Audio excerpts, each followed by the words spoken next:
Natural calamity या फिर ऐसी कोई भी दुर्घटना माननीय प्रधानमंत्री जी हमेशा ही संपूर्ण संवेदना के साथ हमारी मदद एवं आपदा प्रबंधन मार्गदर्शन करते रहे हैं।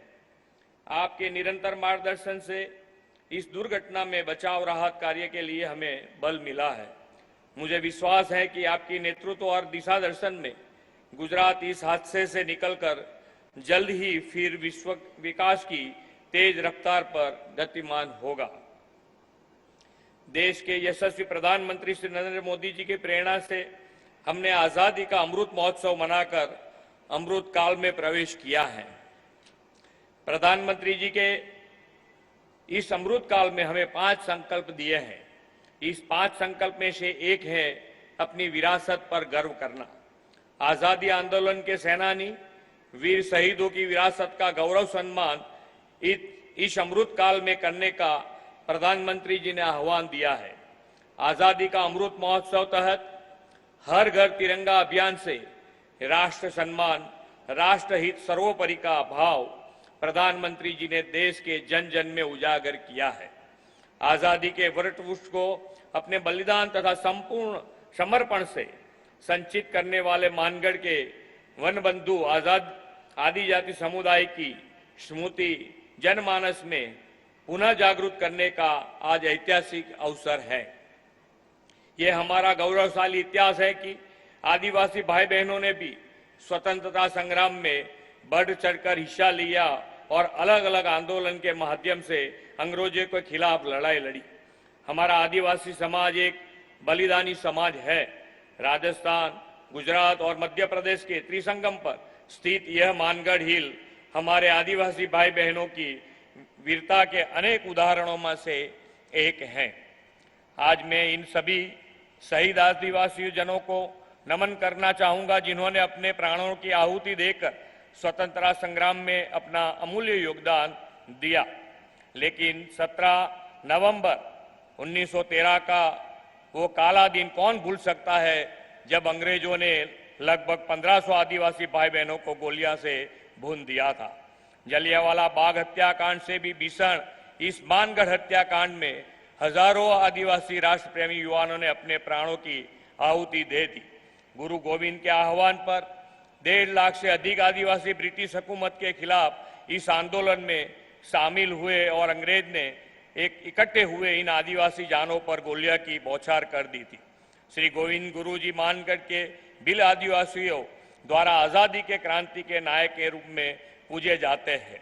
मानगढ़ के इस नरसंहार और इतिहास के कालखंड में विलीन हो गई शस्त्र संग्राम की घटनाओं से वर्तमान पीढ़ी को परिचित कराने का बीड़ा आदरणीय वड़ा प्रधान श्री ने उठाया है। आदरणीय श्री नरेंद्र भाई ने गुजरात के मुख्यमंत्री के रूप में सन 2012 में मानगढ़ हिल पर जन भागीदारी से वन महोत्सव मनाया था। आदिवासियों के देश प्रेम और वृक्ष प्रेम का समन्वय इस वन महोत्सव से जनमानस में गोविंद गुरु स्मृति से श्री नरेंद्र भाई ने उजागर किया था।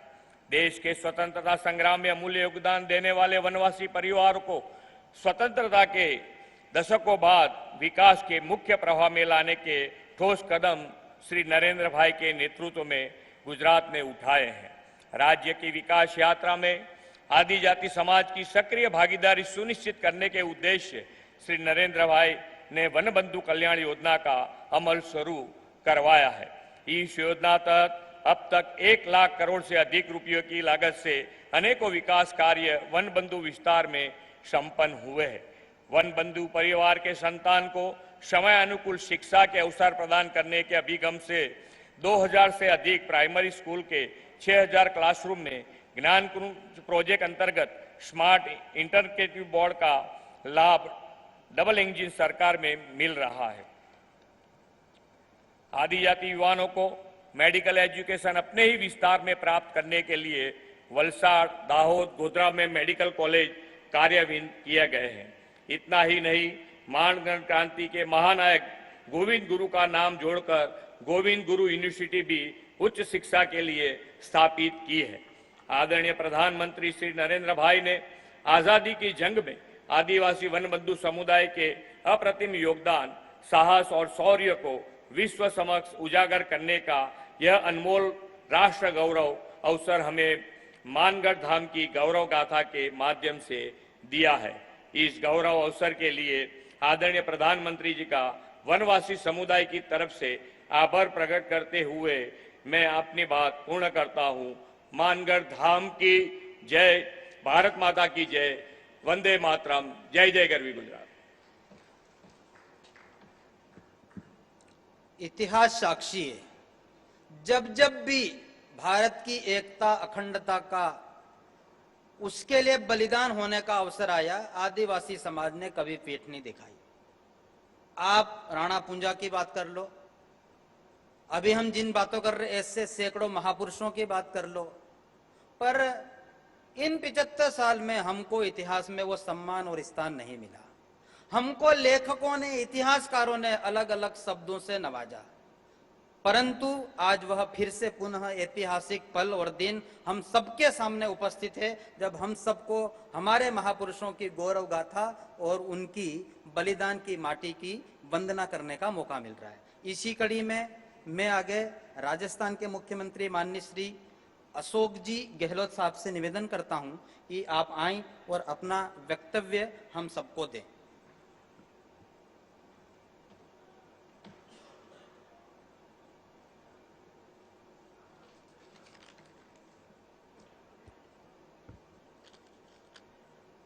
माननीय प्रधानमंत्री श्री नरेंद्र मोदी जी, मध्य प्रदेश के राज्यपाल आदरणीय मंगू भाई पटेल, मध्य प्रदेश के मुख्यमंत्री माननीय शिवराज सिंह चौहान साहब, गुजरात के मुख्यमंत्री भूपेंद्र भाई पटेल साहब, केंद्रीय मंत्री फग्गन सिंह जी कुलस्ते जी, राज्य मंत्री अर्जुन मेघवाल जी, सांसद कनकमल कटारा जी, जसवंत जी डामोर और महेश शर्मा जी, रामचंद्र जी महाराज साहब, संत अच्युतानंद जी महाराज साहब और यहाँ उपस्थित हमारे साथी मंत्रिमंडल के साथी महेंद्र मालवीय जी, अर्जुन बामनिया जी, रामलाल जाट साहब, भंवर सिंह जी भाटी और नेता प्रतिपक्ष गुलाब चंद कटारिया जी और तमाम उपस्थित बुजुर्गों, भाइयों और बहनों, नौजवान साथियों, मुझे बहुत पसंद था कि आज मानगढ़ धाम पे प्रधानमंत्री जी पधारे। मैं सबसे पहले अपनी ओर से, आप सबकी ओर से और राजस्थान प्रदेशवासियों की ओर से उनका हार्दिक स्वागत करता हूं।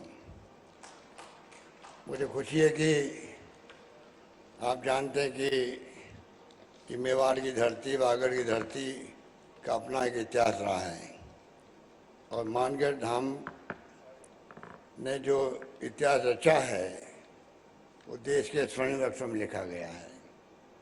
उस जमाने में 1913 के अंदर गोविंद गुरु जी के सानिध्य में आदिवासियों ने जो संघर्ष किया, जिसकी गाथा मेरे पूर्व वक्ताओं ने बताई आपको, आप कल्पना कर सकते हैं किस प्रकार से यहाँ पर लोहा लिया गया अंग्रेजों से। 1500 से अधिक लोग आदिवासी भाई बहन मारे गए। तो आप सोच सकते हो कि आदिवासियों का जो इतिहास है वो महान इतिहास है और मैं समझता हूँ कि जितनी खोज की जाए उतनी आपको नई नई कहानी मिलेगी कि आदिवासियों ने जंग में गुलामी की जंजीरों से मुक्त होने के लिए क्या क्या किया। पाल ददभाव जो गुजरात में है, बनासकांठा में, वहाँ पे भी आदिवासियों का नरसंहार हुआ था। 100 साल पूरे हो गए, उसको भी 1922 में हुआ था। तो मेरे ख्याल से जहाँ जहाँ आदिवासी रहते हैं, चाहे बिरसा मुंडा की बात करें, हर जगह आदिवासियों का आज़ादी की जंग में बहुत बड़ा योगदान था। और मुझे खुशी है कि आज वागड़ की धरती पर आए हैं, मेवाड़ की धरती में महाराणा प्रताप का शौर्य पराक्रम देश और दुनिया में उसकी पहचान है। यहाँ फ्रीडम फाइटर बहुत हुए, यहाँ के मुख्यमंत्री भी हुए हरदेव जोशी जी, भीखाभाई भील बहुत बड़े नेता हुए देश के, माणिकलाल वर्मा हुए, भोगीलाल पंड्या हुए, उपाध्याय जी हुए, कितने लोग हुए जिन्होंने उस वक्त में भाग लिया था। पर ये मानगढ़ धाम जो इतिहास रच गया है, मैं समझता हूँ कि ये हम लोगों के लिए गौरव की बात है। हमने प्रधानमंत्री महोदय को रिक्वेस्ट भी की है कि समय आ गया कि हम लोग क्यों नहीं इसको एक राष्ट्रीय स्मारक के रूप में इसकी स्थापना करें, जिससे कि पूरे देश जो जलियांवाला बाग की कहानी जानता है, इतिहास जानता है, त्याग और बलिदान किस प्रकार हुए वहाँ उसकी पहचान पूरे मुल्क के अंदर है, उसी प्रकार से मानगढ़ धाम की पहचान भी बने देश के अंदर कि आदिवासी समाज भी उस जमाने में पीछे नहीं था किसी से भी जंग लड़ने के अंदर। और जिस प्रकार महात्मा गांधी के सानिध्य में जंग लड़ी गई, आज भी इतिहास गवाह है किस प्रकार से त्याग, बलिदान, कुर्बानियाँ हुई थी। लोग जेलों में बंद रहे थे। पंडित जवाहरलाल नेहरू 10 साल तक जेलों में बंद रहे थे। सरदार पटेल जेलों में बंद रहे थे। मौलाना आज़ाद थे। डॉक्टर अम्बेडकर साहब ने संविधान बना दिया। आज देश उस पर खड़ा है, चल रहा है।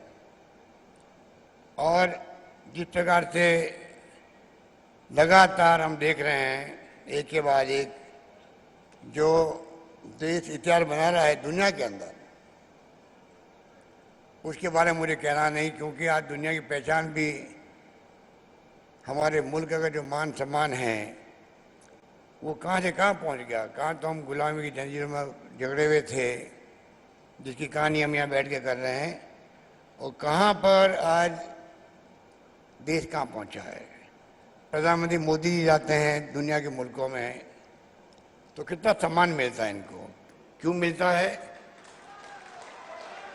क्योंकि नरेंद्र मोदी जी उस देश के प्रधानमंत्री हैं। नरेंद्र मोदी जी उस देश के प्रधानमंत्री हैं जो हमारे मुल्क में आए हैं, जो गांधी का देश है, जहाँ लोकतंत्र की जड़ें मजबूत है, गहरी है। 70 साल के बाद में वहाँ लोकतंत्र जिंदा रहा है। ये दुनिया को एहसास होता है तो उनको गर्व होता है कि उन देश का प्रधानमंत्री मोदी जी हमारे मुल्क में आ रहे हैं। तो आप सोच सकते हो कि किस प्रकार से ये देश आगे बढ़ा है। और कहाँ बांसवाड़े की बात करें तो मामा वालेश्वर जी का नाम अभी ले रहे थे मोदी जी। इनको ज्ञान है कि मामा वालेश्वर का क्या योगदान था। गोविंद गुरु के बाद में किस प्रकार से उन्होंने लगातार जागृति का काम किया, लोगों को जगाने का काम किया। और मैं समझता हूँ नाथू भाई भगत, हीरा भाई मेंबर पार्लियामेंट थे, किसी ने कमी नहीं रखी। और सभा बना करके जो गोविंद गुरु ने प्रयास किए, उनको जेल जाना पड़ा, 8-10 साल तक जेलों में रहे। आप कल्पना कर सकते हो कि गोविंद गुरु का जो योगदान है उनको देश कभी भूल नहीं पाएगा। इस मौके पर क्योंकि समय की सीमा है, प्रधानमंत्री जी को बोलना भी है, जाना भी है, तो मैं खाली 2 बातें कह के अपनी बात समाप्त करना चाहूँगा। राजस्थान सरकार, मैं प्रधानमंत्री जी को कहना चाहूँगा, हम लोग आदिवासियों के लिए भी शिक्षा के क्षेत्र में यहाँ विश्वविद्यालय खोला गया है बांसवाड़ा के अंदर। शिक्षा के क्षेत्र में हम लोग सभी तरह से कॉलेजेस खोल रहे हैं, उनका जाल बिछा रहे हैं। स्वास्थ्य सेवाओं में बहुत हम आगे निकल गए हैं। बल्कि मैं आपसे आग्रह करूंगा कि आप अगर हमारा मॉडल जो राजस्थान का चिरंजीव योजना का, उसका अगर आप एग्जामिन करवाएंगे तो हो सकता है कि आप उसको पूरे देश में लागू करना चाहेंगे। पूरी तरह हमने right to health, universal health services देने का प्रारंभ किया राजस्थान के अंदर। उसका लोगों ने स्वागत किया। एक बात जो यहाँ पर पहले रतलाम से डूंगरपुर वाया बांसवाड़ा रेल से जुड़ा हुआ नहीं है, जहाँ हम बैठे हुए हैं जिस जिले में, उसको पिछली बार हम लोगों ने रेलवे की स्कीम थी तो 50% सरकार पैसा देगी, स्टेट गवर्नमेंट देगी, उसको हमने मंजूर किया था उस जमाने के अंदर। उस पर हालात हमारे अच्छे थे, रेवेन्यू अच्छी आ रही थी। तेल निकलने के बाद में 250 करोड़ रुपये हमने जमा करा दिए रेलवे को, जमीन हमने दे दी, काम शुरू हो गया, बाद में अचानक काम रुक गया है। तो मैं आपसे आग्रह करूंगा कि आप इस प्रोजेक्ट को आप वापस दिखवाएंगे रेल मंत्रालय में, तो आपकी एक सौगात होगी राजस्थान को, आदिवासी क्षेत्र को, कि रतलाम से सीधा डूंगरपुर अहमदाबाद वाया बांसवाड़ा जुड़ जाएगा, और ये मानगढ़ धाम में लोग आएंगे उनको बहुत बड़ी सुविधा मिल जाएगी। और अंत में फिर वही मांग करूंगा जो हम लोग कहते आए हैं कि राष्ट्रीय स्मारक घोषित हो मानगढ़ धाम। मुझे खुशी है कि प्रधानमंत्री जी आपने अभी 4-5 दिन पहले ही इसके बारे में जानकारी प्राप्त करी है। आपने राजस्थान के, गुजरात के, मध्य प्रदेश के चीफ सेक्रेटरी से बात करी है, वीडियो कॉन्फ्रेंसिंग स्वयं ने बात करी, आपने स्वयं ने बात करी है। इसके मायने होते हैं, इसका मतलब है आपके दिलो दिमाग के अंदर ये बात रही है कि मैं 1 तारीख को जाऊंगा मानगढ़ धाम, तो उसके बारे में जानकारी प्राप्त करके जाऊं। मैं अपनी ओर से, आप सबकी ओर से, यहाँ बैठे हुए लोग हैं उनकी तरफ से और तमाम प्रदेशवासियों की तौर से मैं आपसे आग्रह करता हूँ, निवेदन करता हूँ कि आप मानगढ़ धाम को राष्ट्रीय स्मारक का दर्जा दें। ये बात कहता हूँ, मैं अपनी बात समाप्त करता हूँ। धन्यवाद। जय हिंद। धन्यवाद।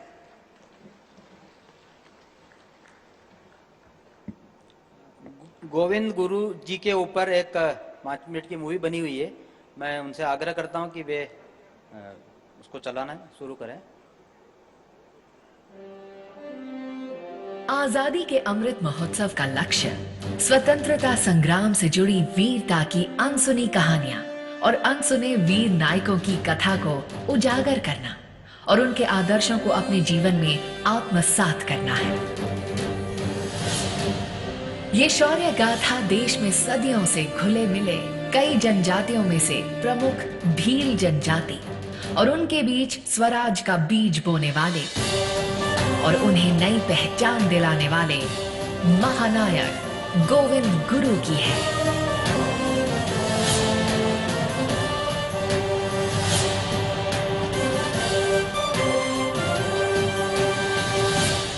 ये कहानी मानगढ़ की पहाड़ी पर हुए उस नरसंहार की है जिसमें हजारों निर्दोष भील आदिवासियों ने भारत माता के लिए अपने प्राण न्यौछावर किए थे।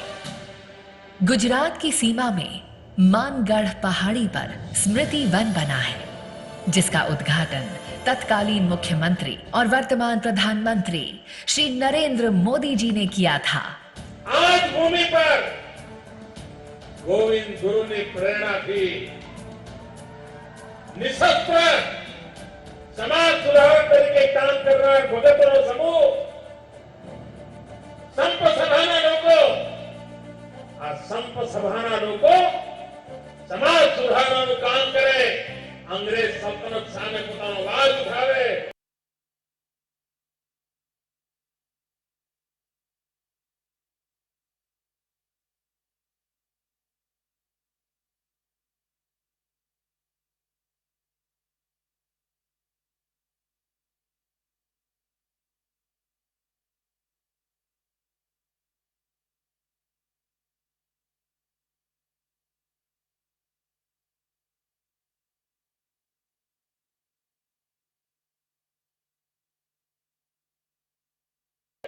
गांव-गांव में शिक्षा के लिए पाठशाला का निर्माण करना, बच्चों में संस्कृति की समझ को प्रोत्साहित करना, बड़ों को सनातन धर्म के अनुसरण की प्रेरणा देना, सिर्फ स्वदेशी वस्तु के उपयोग पर जोर देना और शराब और मांस के सेवन को बंद करना था। महात्मा गांधी द्वारा स्वतंत्रता की लड़ाई में संप सभा के आदर्शों से भी प्रेरणा ली गई। गोविंद गुरु ने भीलों के बीच सामाजिक सुधारों की अलख तो जलाई ही, साथ ही स्वराज के बीज भी उनके अंदर बोए। इस बीच अंग्रेजों को यह खबर लगी कि गोविंद गुरु अपने अनुयायियों के साथ भारी संख्या में एक सभा में एकत्रित होने वाले हैं और इस सभा में भील ब्रिटिश अधिकारियों के खिलाफ आंदोलन भी कर सकते हैं। तारीख 17 नवंबर और साल 1913। उस दिन मार्गशीर्ष पूर्णिमा थी। मानगढ़ पहाड़ी पर वार्षिक मेला आयोजित किया जाना था। भीड़ बड़ी संख्या में मानगढ़ और अन्य जगहों पर इकट्ठा होने लगे थे। उस बढ़ती भीड़ ने ब्रिटिश हुकूमत की रातों की नींद उड़ा दी। पुलिस ने कर्नल शटर के नेतृत्व में निर्दोष भीलों को घेर कर उन पर गोलियों की बारिश शुरू कर दी। ये भयावह त्रासदी 2 घंटे तक चली और 1500 से अधिक भीलों के लहू से ये पहाड़ी रंग गई। गोविंद गुरु को गिरफ्तार कर लिया गया। उन्हें फांसी की सजा हुई, जिसे बाद में आजीवन कारावास में बदल दिया गया। गोविंद गुरु जी ने जेल से रिहा होने के बाद अपना शेष जीवन भील सेवा सदन के माध्यम से लोगों की सेवा में लगा दिया। उन्होंने भुरेठिया और गीतों के माध्यम से भीलों को जागरूक किया। जब पूरा भारत अंग्रेजों के खिलाफ छिड़ी लड़ाई में अपने अपने तरीके से योगदान दे रहा था, उस समय गोविंद गुरु अज्ञानता और अशिक्षा के जाल में फंसे आदिवासियों को जगा रहे थे और जला रहे थे उनके अंदर देशभक्ति की मशाल। ऐसे वीर को शत शत नमन।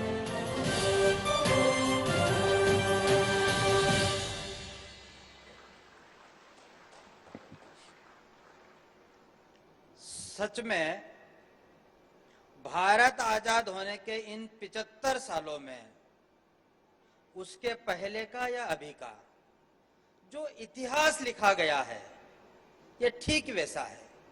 शेरों का इतिहास शिकारियों ने लिखा है। पहली बार ऐसा होने जा रहा है जब शेरों का इतिहास शेर लिखेंगे। हम सब पूरे भारत के वासी इस बात को महसूस कर रहे होंगे कि पिछले कुछ वर्षों में माननीय नरेंद्र मोदी जी के प्रयासों से भारत के आम जन में जो भारत के महापुरुषों के प्रति, भारत की परंपराओं के प्रति जो गौरव का भान आया है, जो देश के प्रति एक समर्पण और समृद्धि की भावना को जो बलवती मिली है, उन सब को हम महसूस कर रहे हैं। हम भारत का जनजाति समाज भी सैकड़ों वर्षों से यह राह देख रहे थे, कोई तो आएगा जो हमारी इस बलिदानी परंपरा को मान देगा, जो हमारी इस बलिदानी की माटी की वंदना करेगा, इस धूलि को नमन करेगा। आज वो सुअवसर आया है और अनेकों प्रकार से नया इतिहास रचने का काम आज हम सब की साक्षी में उपस्थिति में भारत के प्रधानमंत्री माननीय नरेंद्र मोदी जी हम सबके बीच में उपस्थित है। हम सब बहुत ही उत्सुक और उमंग से भरे हुए हैं उस पल के जिसमें हम सब लोग अभी आपकी बात सुनेंगे। मैं भारत के प्रधानमंत्री माननीय नरेंद्र मोदी जी से आह्वान करता हूं कि वे हम सबको आशीर्वाद दे, मार्गदर्शन दे।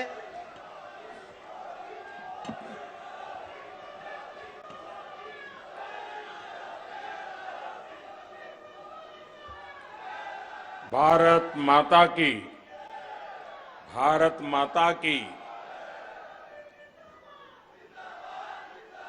कार्यक्रम में उपस्थित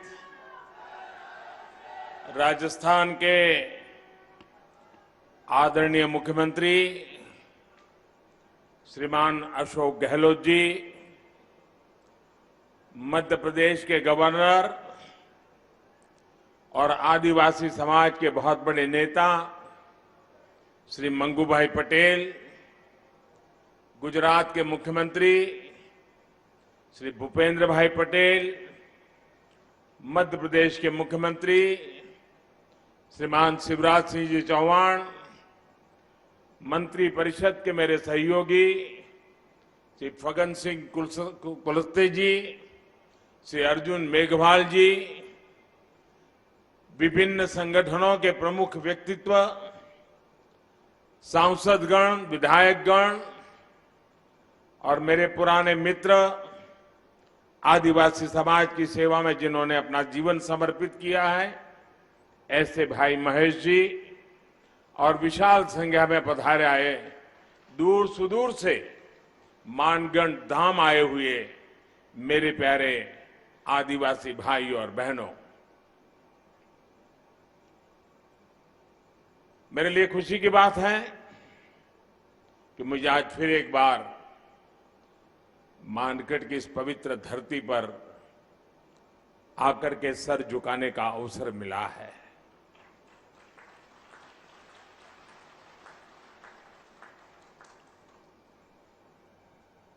मुख्यमंत्री के नाते अशोक जी और हम साथ साथ काम करते रहे और अशोक जी हमारी जो मुख्यमंत्रियों की जमात थी उसमें सबसे सीनियर थे, सबसे सीनियर मुख्यमंत्रियों में है। और अभी भी हम जो मंच पे बैठे हैं उसमें भी अशोक जी सीनियर मुख्यमंत्रियों में से एक है।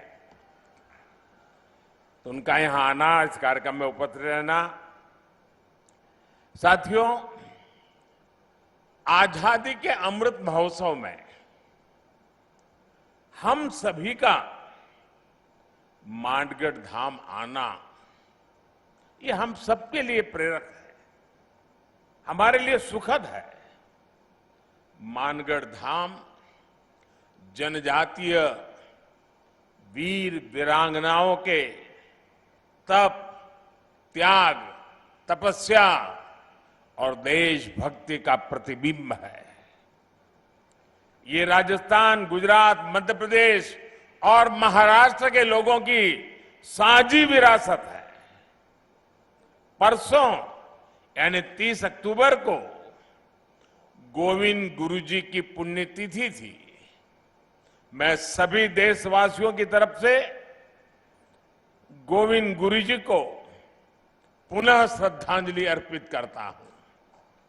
मैं गोविंद गुरु जी की तप तपस्या, उनके विचारों और आदर्शों को प्रणाम करता हूं। भाई और बहनों, गुजरात का मुख्यमंत्री रहते हुए मानगढ़ का जो क्षेत्र गुजरात में पड़ता है, मुझे उसकी सेवा का सौभाग्य मिला था। उसी क्षेत्र में गोविंद गुरु ने अपने जीवन के अंतिम वर्ष भी बिताए थे। उनकी ऊर्जा, उनकी शिक्षाएं आज भी इस मिट्टी में महसूस की जा रही हैं। मैं विशेष रूप से हमारे कटाराय कनकमल जी का और यहां के समाज का भी आज सर झुका करके नमन करना चाहता हूं। जब मैं पहले आता था, एक पूरा वीरान क्षेत्र था और मैंने आग्रह किया था वन महोत्सव के द्वारा। आज मुझे इतना संतोष हुआ, चारों तरफ मुझे हरियाली नजर आ रही है। आपने पूरे श्रद्धाभाव से वन विकास के लिए जो काम किया है, इस क्षेत्र को जिस प्रकार से हरा भरा बना दिया है, मैं इसके लिए यहां के सभी साथियों का हृदय से आज मैं अभिनंदन करता हूं। साथियों, उस क्षेत्र में जब विकास हुआ, जब सड़कें बनी, तो वहां के लोगों का जीवन तो बेहतर हुआ ही, गोविंद गुरु की शिक्षाओं का भी विस्तार हुआ। साथियों, गोविंद गुरु जैसे महान स्वतंत्रता सेनानी भारत की परंपराओं के, भारत के आदर्शों के प्रतिनिधि थे। वो किसी रियासत के राजा नहीं थे, लेकिन फिर भी वो लाखों लाखों आदिवासियों के नायक थे। अपने जीवन में उन्होंने अपना परिवार खो दिया, लेकिन हौसला कभी नहीं खोया। उन्होंने हर आदिवासी को, हर कमजोर, गरीब और भारतवासी को अपना परिवार बनाया। गोविंद गुरु ने अगर आदिवासी समाज के शोषण के खिलाफ अंग्रेजी हुकूमत से संघर्ष का बिगुल फूंका, तो साथ ही अपने समाज की बुराइयों के खिलाफ भी उन्होंने लड़ाई लड़ी थी। वो एक समाज सुधारक भी थे, वो एक आध्यात्मिक गुरु भी थे, वो एक संत भी थे, वो एक लोक नेता भी थे। उनके जीवन में हमें साहस, शौर्य के जितने महान दर्शन होते हैं उतना ही ऊंचा उनका दार्शनिक और बौद्धिक चिंतन भी था। गोविंद गुरु का वो चिंतन, वो बोध आज भी उनकी धुनी के रूप में मानगढ़ धाम में अखंड रूप से प्रदीप्त हो रहा है। और उनकी संप सभा, देखिए शब्द भी कितना मार्मिक है। संप सभा, समाज के हर तबके में संप भाव पैदा हो, इसलिए उन्होंने संप सभा के आदर्श आज भी एकजुटता, प्रेम और भाईचारा की प्रेरणा दे रहे हैं। उनके भगत अनुयायी आज भी भारत की आध्यात्मिकता को आगे बढ़ा रहे हैं। साथियों, 17 नवंबर 1913 को मानगढ़ में जो नरसंहार हुआ, वो अंग्रेजी हुकूमत की क्रूरता की पराकाष्ठा थी। एक और आजादी में निष्ठा रखने वाले भोले भाले आदिवासी भाई बहन, तो दूसरी ओर दुनिया को गुलाम बनाने की सोच मानगढ़ की इस पहाड़ी पर अंग्रेजी हुकूमत ने 1,500 से ज्यादा युवाओं, बुजुर्गों, महिलाओं को घेर करके उन्हें मौत के घाट उतार दिया। आप कल्पना कर सकते हैं, एक साथ 1,500 से ज्यादा लोगों की जघन्य हत्या करने का पाप किया गया। दुर्भाग्य से आदिवासी समाज के इस संघर्ष और बलिदान को आजादी के बाद लिखे गए इतिहास में जो जगह मिलनी चाहिए थी, वो नहीं मिली। आजादी के अमृत महोत्सव में आज देश उस कमी को पूरा कर रहा है। आज देश उस दशकों पहले की भूल को सुधार रहा है। साथियों, भारत का अतीत, भारत का इतिहास, भारत का वर्तमान और भारत का भविष्य आदिवासी समाज के बिना पूरा नहीं होता। हमारी आजादी की लड़ाई का भी पग पग